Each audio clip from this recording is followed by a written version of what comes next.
रायपुर जिला सम्मेलन था। पहले नीतीश जी आपको बोल रहे हैं, सबसे पहले आप बड़े सवाल ले लेते हैं सर। नीतीश जी आपको बोल रहे हैं कि वही जो है बीजेपी से हमको अलग करवाए। हमको लगता है कि कहीं न कहीं इन्फॉर्मेशन में आपको ठीक नहीं। नीतीश जी ने साफ साफ कहा है व्यक्ति का नाम कि किसने अलग करवाया, इसमें हमारा नाम कहीं नहीं। पता नहीं आप कहाँ से यह बात बोल रहे हैं।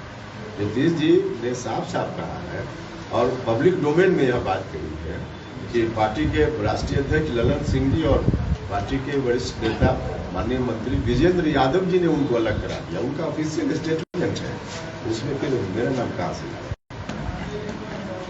नीतीश जी एक बात और बताया कि कहे कि वो फिर से उपेंद्र कुशवाहा जदयू में आना चाहते हैं, लेकिन आप उनको आने नहीं देंगे। ये कल का स्टेटमेंट है।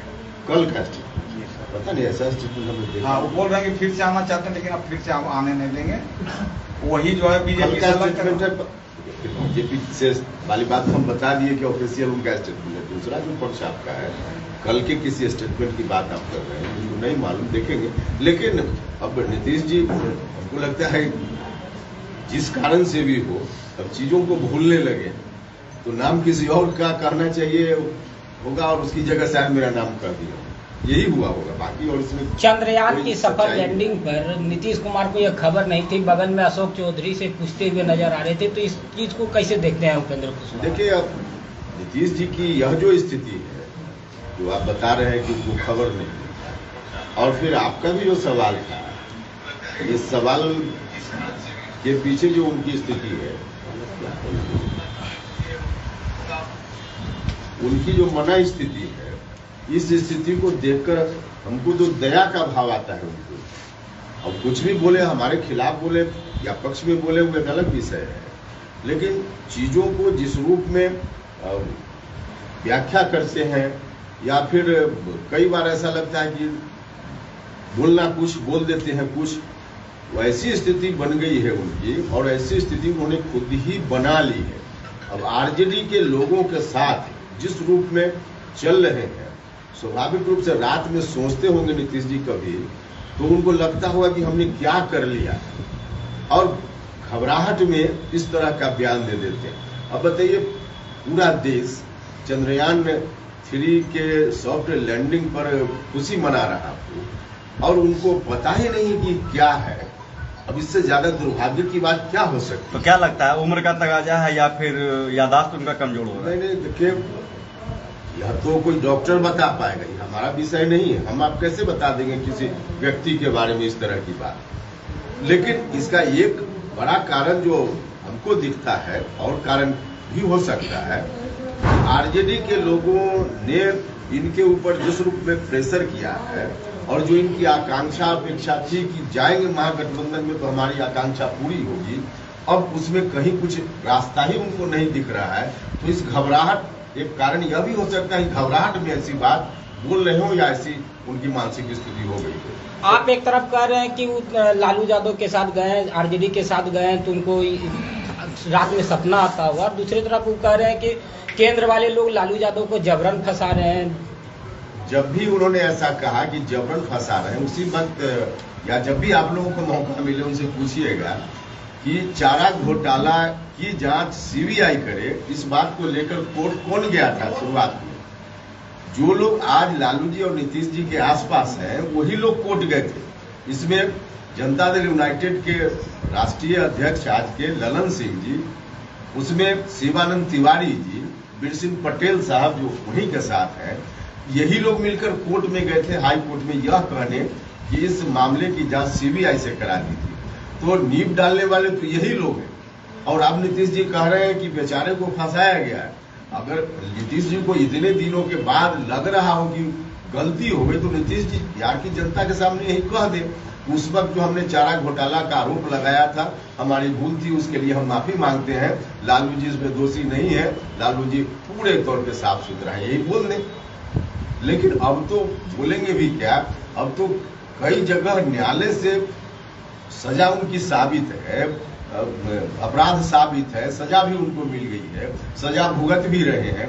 अब उसमें क्या सफाई मिली? अच्छा, एक तरफ तेज प्रताप यादव का एक वीडियो तेजी से वायरल हो रहा है, उसमें अपने ही कार्यकर्ता के साथ धक्का मुक्की गाली गुलोज करते हुए नजर आ रहे हैं, तो क्या लगता है? स्पेसिफिक किसी लीडर के बारे में हम नहीं बोलेंगे, लेकिन आरजेडी के लोग जहां होंगे वहां इससे अधिक अपेक्षा आप क्या करते हैं? बिहार की जनता उनका पुराना दिन भी देख चुकी है ना। तो आरजेडी के लोग जहां रहेंगे वहां तो यही होगा जो हो रहा है। अभी देख रहे हैं लॉ एंड ऑर्डर का सिचुएशन क्या है पूरे बिहार में, किस तरह से बच्ची के साथ गैंग रेप की घटना गाड़ी में हुई अभी कल परसों, और हर जगह हत्या, लूट। तो इस तरह की घटना अब अपराधियों के मन से पूरे तौर पे भय नाम की चीज समाप्त हो गई, कुछ भी नहीं, क्योंकि उनको लगता है कि अब कुछ करेंगे तो हमारा कुछ नहीं पुलिस बिगाड़ पाए, क्योंकि कहीं ना कहीं हमारा कोई मदद करने वाला बैठा हुआ। तो आरजेडी में यही स्थिति कोई माने स्वाभाविक स्थिति है, इससे अलग की स्थिति की आप कल्पना भी नहीं कर सकते। अटल बिहारी वाजपेयी जी के नाम से एक पार्क है, उसका नाम बदल रहे हैं तेज प्रताप, उसका घोषणा भी कर दी है। हमने भी कहीं से खबर देखी है, तो इसको तो मुख्यमंत्री जी को संज्ञान लेना चाहिए, क्योंकि अटल जी का नाम अभी भी मुख्यमंत्री जी लेते रहते हैं। नरेंद्र मोदी जी के खिलाफ बोलते हैं लेकिन अटल जी का नाम लेते रहते हैं। अटल जी का नाम लेते हैं अच्छी बात है, लेकिन अटल जी का नाम कहीं मिटाया जा रहा हो, वास्तव में क्या सच है उनको नहीं मालूम। अगर मिटाया जा रहा है तो उनको हस्तक्षेप करना चाहिए। तो उपेंद्र कुशवाहा लगातार शिक्षा को लेकर प्रखर रहते हैं। अभी देखिए बीपीएससी का एग्जाम हुआ है, छात्र नाखुश है, कह रहा है कि सिलेबस से बाहर क्वेश्चन पूछ दिया गया। तो इसको बीपीएससी का जो एग्जाम हुआ है शिक्षक बहाली में, इसको उपेंद्र कुशवाहा किस रूप में लेते हैं? देखिए, इसकी पूरी व्याख्या अलग अलग तरीके से आप स्पेसिफिक एक सवाल पूछ रहे हैं कि क्वेश्चन आउट ऑफ सिलेबस था, तो ये तो बीपीएससी का काम है। हमने तो बार बार इस समस्या के बारे में कहा कि कैसे स्कूल में अच्छी शिक्षा बच्चों को मिल पाए, और जो अभ्यर्थी लोग हैं शिक्षक बनने के उनको भी न्याय मिल पाए, क्योंकि लगातार लोग इंतजार में थे और यहाँ तक उनकी उम्मीद हो गई थी कि अब कल परसों हमको ज्वाइनिंग लेटर, अपॉइंटमेंट लेटर मिलेगा और हम शिक्षक बनेंगे, और उनके लिए एक अलग से व्यवस्था सरकार ने ला दी। तो हमने बार बार कहा कि मुख्यमंत्री जी को बैठकर शिक्षकों के प्रतिनिधियों के साथ, बाकी एक्सपर्ट लोगों के साथ बैठकर और इसका सॉल्यूशन निकालना चाहिए, ताकि इन बच्चों को भी कठिनाई न हो और स्कूल में अच्छी शिक्षा की व्यवस्था भी हो।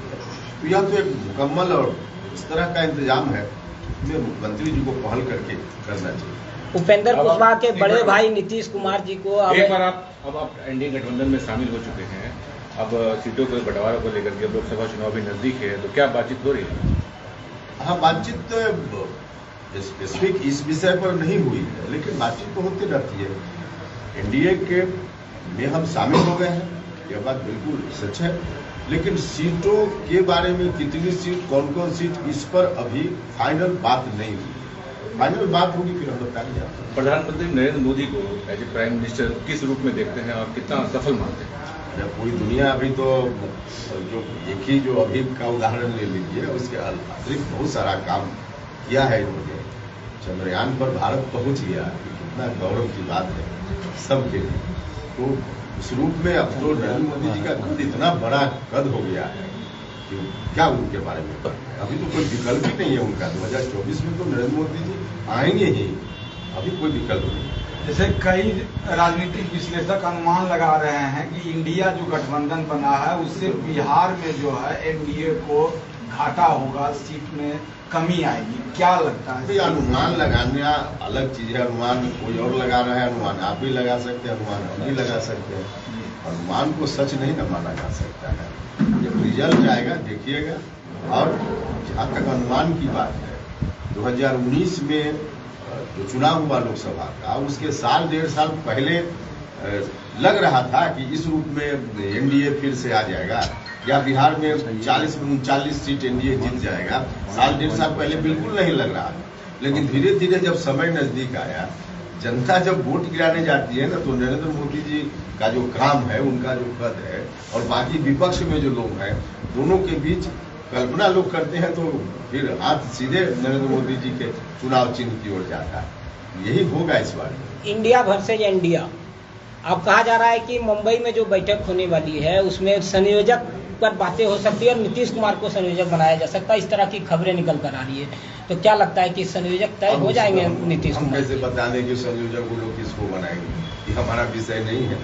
अब संयोजक बनने के लिए परेशान है नीतीश जी, उतना तो हम लोग देख रहे हैं, लेकिन अब बनेंगे कि नहीं बनेंगे हम कैसे बताएं। अच्छा, सितंबर महीना स्टार्ट होने जा रहा है कि और हमने कुछ महीने के बाद 2024 इलेक्शन की तैयारी हो जाएगी, तो नहीं लग रहा कि एनडीए भी कहीं देरी कर रहा है? जब उनके पीएम कैंडिडेट तय है, सब कुछ तय है, तो कौन कौन अलायंस के पार्टी कहाँ कहाँ चुनाव लड़ेंगे, तो कम से कम तय नहीं। देखिए, जितनी तैयारी हो चुकी है एनडीए की ओर से, कहीं से विलंब नहीं है। ठीक है कि सारी बात अभी आप लोगों के सामने नहीं है, पब्लिक डोमेन में नहीं। यह तो स्ट्रेटजी का पार्ट है कि कब कितनी बात को हम पब्लिक डोमेन में ले जाएं। पब्लिक डोमेन में ले जाएंगे जो आप कह रहे हैं समय पर, लेकिन कहीं से विलंब जैसा नहीं है। सारी तैयारी जो विपक्ष वाले लोग हैं उनसे कई गुना अधिक तैयारी यहाँ हो चुकी है। अच्छा, एक आरोप लगा रहे थे आपको पार्टी के जिलाध्यक्ष कि यहाँ पर सर्किट हाउस में पूर्व नियोजित कार्यक्रम था, बावजूद आपको यहाँ वहाँ रूम की व्यवस्था नहीं की गई। तो क्या लग रहा है कि आप पार्टी से अलग होके उसका खामियाजा इस तरह के वो दुर्भावना से इसका मुझसे पूछ लीजिए, इस तरह से क्यों आपको परेशान किया जा रहा है सरकार की तरफ? भाई, विपक्ष में रहने वाला को तो परेशान लोग करते हैं और परेशान नहीं करना चाहिए। डेमोक्रेसी में पक्ष विपक्ष सबका अधिकार है, लेकिन होता है लोग करते हैं। लेकिन स्पेसिफिक अब सर्किट हाउस वाला विषय मुझे नहीं। चलिए।